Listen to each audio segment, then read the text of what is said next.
Hello, this is Dr. Grande. Today's question is, can I analyze the case of Brian Brimager? Just a reminder, I'm not diagnosing anybody in this video, only speculating about what could be happening in a situation like this. If you enjoyed this video, please like it, subscribe to my channel, and consider supporting me on Patreon. I'll put the link to Patreon in the description for this video. So first I'll look at the background in this case. I'll move to the timeline of the crime, then offer my analysis. In 2009, Brian Brimager and Yvonne Baldelli started dating. They both lived in Southern California. Brian was married at the time, but Yvonne did not seem to mind. Physical attraction was a major factor for Yvonne, so she was highly physically attracted to Brian. Brian and Yvonne broke up and reunited several times over the next few years. Brian eventually divorced his wife. He was also seeing another woman. Her name was Kristen Werkhoven. They would have a child together in 2010. Not long after this, Brian decided to end his time in the Marine Corps, and Yvonne's employment with Procter & Gamble was terminated. It sounds as though Yvonne had a challenging time as far as maintaining employment, like she would move from one job to the other, or perhaps be moved along by the employers. In September of 2011, Brian and Yvonne moved to a small island in Bocas del Toro, which is part of Panama. They rented a room there. They selected Panama because they could live on the beach and they believed the cost of living was reasonable. Brian thought he could make a living playing the guitar and singing, like working in clubs and bars.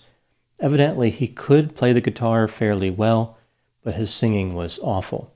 When he used substances, both became even worse. Yvonne thought that she could start a clothing business. She wanted to make bathing suits and clothing for dogs and sell them to tourists. I'm going to guess that she didn't do a lot of market research before coming up with this plan, considering the legendary brutality of the Central American dog clothing industry. Apparently, both Brian and Yvonne were very confident in their decision. They were excited to begin a new life together in paradise. After the move, Brian did sing in a few clubs, but he was mostly paid in alcohol. Evidently, both of them were heavily invested in alcohol and cocaine. It was a major part of their daily lives in Panama. At first, outside of being intoxicated frequently, the couple seemed to be doing well. Yvonne sent back messages to family members saying that they were having a good time in Panama. There was talk of marriage.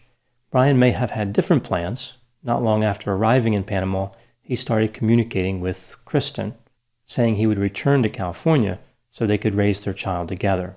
By November of 2011, phone calls and emails from Yvonne started to decrease in frequency. Not long after this, they stopped completely. Several witnesses would later report that the relationship between Brian and Yvonne was not good. Brian was seen punching, choking, beating, and threatening to kill Yvonne. The witnesses had even approached Yvonne to see if she needed assistance. She told them she could handle the violence. At one point, Yvonne attacked Brian with a laptop, breaking it on his back. He beat her severely in response. The two started sharing the same computer because the laptop was broken. Yvonne installed software on that computer to break into Brian's emails. This is when she discovered that he was communicating with Kristen. This resulted in an argument which turned deadly on November 27, 2017. According to Brian, Yvonne retrieved a knife and attacked him. He managed to get the upper hand in the attack and stabbed her multiple times, killing her. Evidence suggests that he also broke her teeth and nose, but he denied that. Brian dragged her body into the shower, where he dismembered it with a machete and a saw.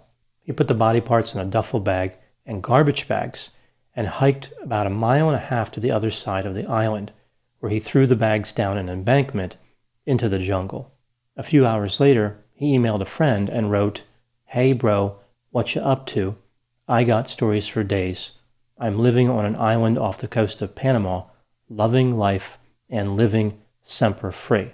I imagine this is a play on the term Semper Fi, the motto of the Marine Corps.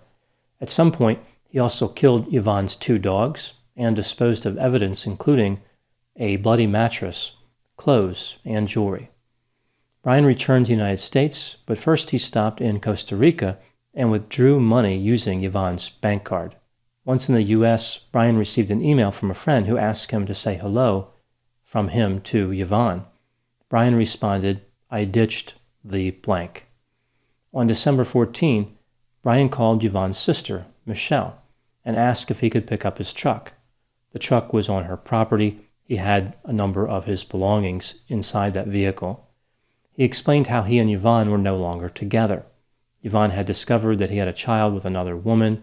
An argument ensued, and Yvonne left. Brian sent Michelle an email from Yvonne's account, so he was pretending to be Yvonne.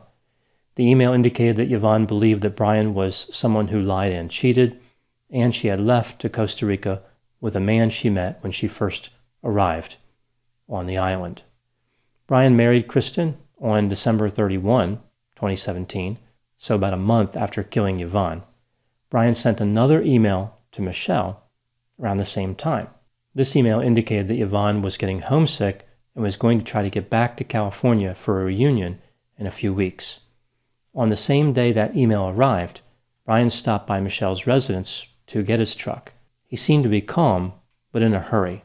After this, there were no more emails from Yvonne. So it seems like he was just trying to pacify the family with these emails so he could collect his vehicle and belongings. With the help of a friend, Michelle was able to figure out that the IP address associated with Yvonne's emails was actually the same as Brian's emails. Both emails originated from the town where Brian lived in California. Michelle went to the FBI with the information she discovered.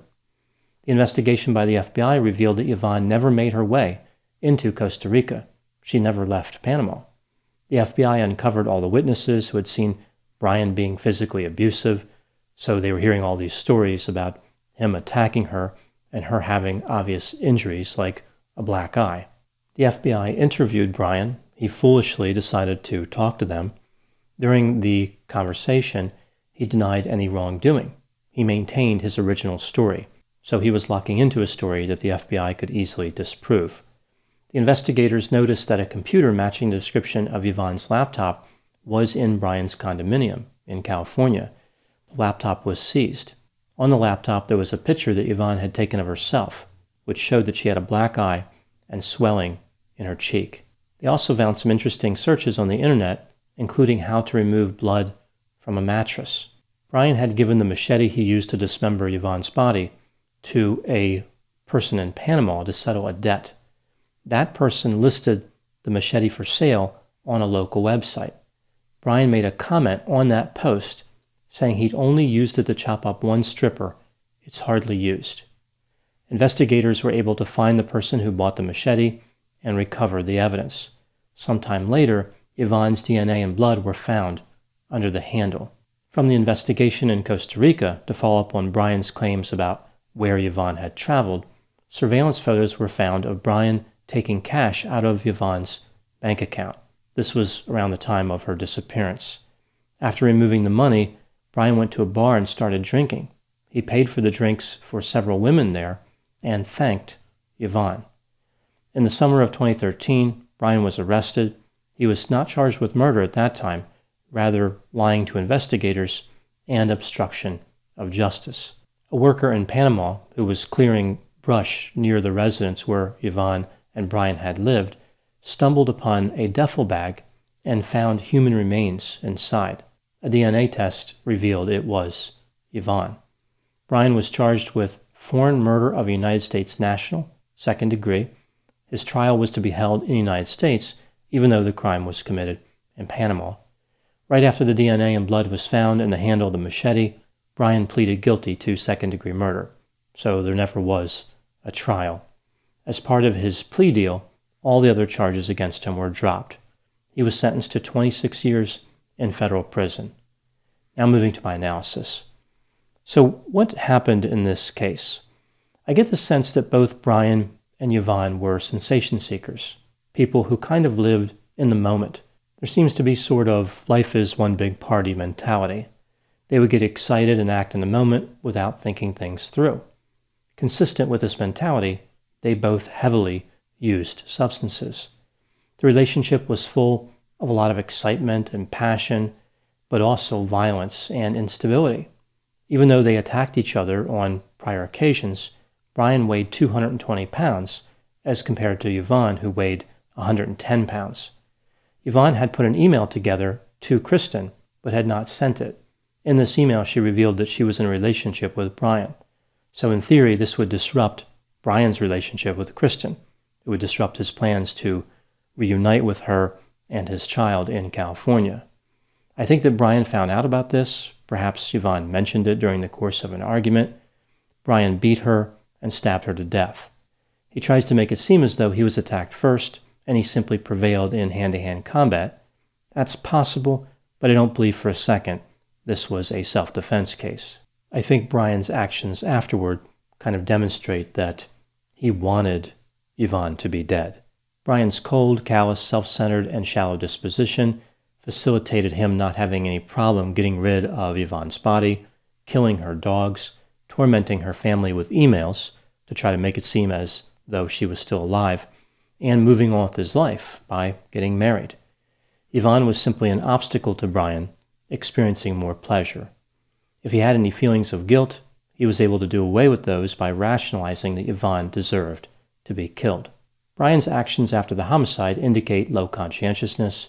For example, dumping the body within 1.5 miles of where he lived, being spotted spending a lot of money that he'd just taken from Yvonne's account, and thanking Yvonne for buying the drinks, using the machete to pay off the debt, then making a comment about it being used to kill a stripper, and sending emails to the United States pretending that they are coming from another country.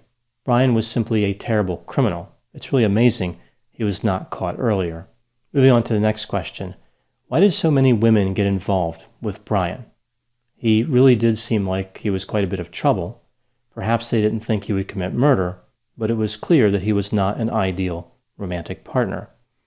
It would appear that many women were attracted to Brian because of his physical appearance. I talked about this before in other videos. Physical attraction is the main reason why any person would be attracted to another person, regardless of the gender of the person being attracted and the gender of the person who is attractive. People often want to believe that their selection process is more sophisticated than it really is, like they are deeper, more sensitive, and more complex than they really are. But again, often it really is simply based on physical attractiveness. That is what motivates people toward romance. One of the real pitfalls of overinvesting in physical attractiveness, in making decisions solely based on that or primarily based on that, is that the attraction can cause people to find other reasons why the romantic partner is actually good. It's called the halo effect. When somebody looks at a physically attractive person, they often automatically assume that person is intelligent, caring, responsible, sensitive, successful, loving, ideal, and a good partner in general. There's also a tendency to ignore faults. This can be just as shocking and just as dangerous. I've seen people overlook red flags that were so obvious that any logical examination would have led to the conclusion that the potential partner was dangerous. There were a number of red flags as far as Brian Brimager, indicators that he was not an ideal romantic partner. His relationship with Yvonne started off as an affair. When he was with Yvonne, he was cheating with Kristen. Brian seemed to have a real commitment to substance use. He was physically abusive, and he had poor long-term planning skills. I think that when people on the island approached Yvonne and offered her help, expressed concern because she was being physically attacked, she needed to believe that she could work things out. She was not willing to lose the dream, to be exiled from paradise. Yvonne was not the only one who incorrectly assessed Brian. It was reported that Kristen stood by his side even after he pleaded guilty to homicide. I think the lesson here is not to become fixated on outward appearances. It's important to evaluate all the evidence when selecting a romantic partner or deciding to continue a relationship. An attractive person can commit homicide just as easily as an unattractive person. In some ways, attractive killers have the increased incentive of knowing that they will get the benefit of the doubt after committing their crime. Those are my thoughts on the case of Brian Brimager. Please put any opinions and thoughts in the comment section. They always generate an interesting dialogue. As always, I hope you found my analysis of this topic to be interesting. Thanks for watching.